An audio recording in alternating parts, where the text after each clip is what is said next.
Hello everyone, আমি Ashfakur Rahman. Textile design এবং pattern design নিয়ে আপনাদের সাথে আমার কথা হবে। তো আজকের টেক্সটাইল ডিজাইন যে বিষয়টা, সেখানে আমরা যে ডিজাইনটা আজকে দেখব সেটা হলো জিগজ্যাগ টুইল ডিজাইন।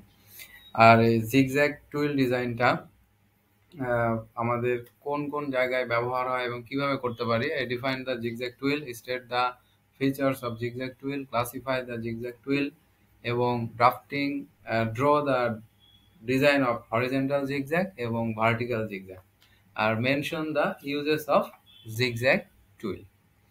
তো প্রথমে আমরা এই জিগজ্যাগ টুইল দুই ধরনের ডিজাইন হয়ে থাকে। একটা হলো জিগজ্যাগ টুইল উইভ ডিজাইন, দুই পার্ট। একটা হলো হরিজেন্টাল, যেটা আনুভূমিক জিগজ্যাগ টুইল, আর ভার্টিক্যাল, যেটা উলম্ব জিগজ্যাগ টুইল।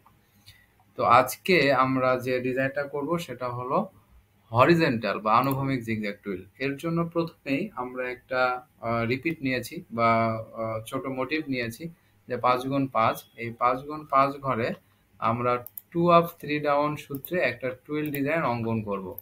প্রত্যেকটা ঘরে সেম সূত্র হবে 2 up 3 down।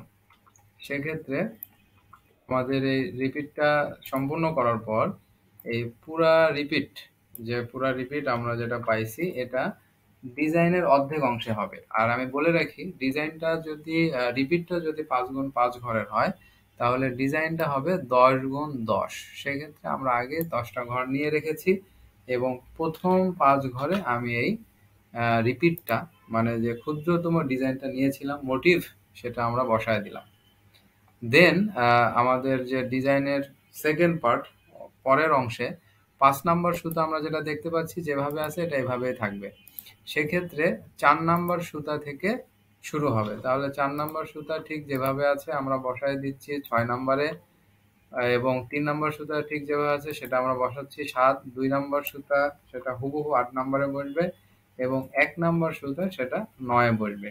আর আমরা আগেই বলেছিলাম যে 5 নাম্বার যে সুতাটা, এটা স্টপ ছিল, সেটা চলে আসবে 10 নাম্বারে। অর্থাৎ এখানে প্রত্যেকটা সুতার সাথে মিল থাকবে। 1 থেকে 5 পর্যন্ত যে সুতাগুলো ছিল, এটা পর্যায়ক্রমে ভাবে মিল থাকবে। আর এটাই হলো আঁকাবাঁকা জিগজ্যাগ, মানে আঁকাবাঁকা ডিজাইন।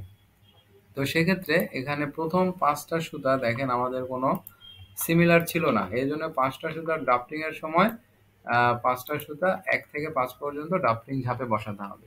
এরপর যখন আবার জিগজ্যাগ ভাবে নিচের দিকে নামবে, তখন 4 নাম্বার সুতা আমাদের মিল ছিল 6-এর সাথে, আমরা 6-এ দিলাম, এবং 3 নাম্বার 7, 8 নাম্বার 2-এর সাথে, এবং 1 নাম্বার 9-এর সাথে। এবং দেখেন আরেকটা সুতা বাকি আছে আমার 5-এর সাথে, একদম 10 নাম্বার ঘরে গিয়ে বসবে। আর এটা আমার ডিজাইন এবং ড্রাফটিং হয়ে গেল। এরপর যদি আমরা লিফটিং করতে চাই, জিগজ্যাগ টুইলের ক্ষেত্রে লিফটিং এর জন্য আমরা যে মোটিভটা নিয়েছিলাম, সেই মোটিভটা অর্থাৎ অর্ধেক যে ডিজাইন, এই অর্ধেক ডিজাইনটা আমরা বসায় দিলে আমাদের লিফটিং প্ল্যান হয়ে যাবে। এইভাবে আমাদের ফেব্রিক স্ট্রাকচার বা টেক্সটাইল ডিজাইনের ক্ষেত্রে জিগজ্যাগ টুইল ডিজাইন, প্রথমে রিপিট, দেন আমার মূল ডিজাইন, এরপর আমার যে উপরের যে অংশ এটা লিফটিং, এবং পাশের যে অংশটা এখানে ড্রাফটিং। এখানে মার্ক করা আছে, এখানে যদি আমরা মার্ক করি তাহলে দেখা যাবে এ, এখানে মোটিভ মোটিভ হবে, বি ডিজাইন এখানে লেখা আছে, এবং সি ড্রাফটিং এবং ডি লিফটিং। তো এভাবেই আমরা আনুভূমিক জিগজ্যাগ টুইল অঙ্কন করতে পারবো। তো ধন্যবাদ সবাইকে।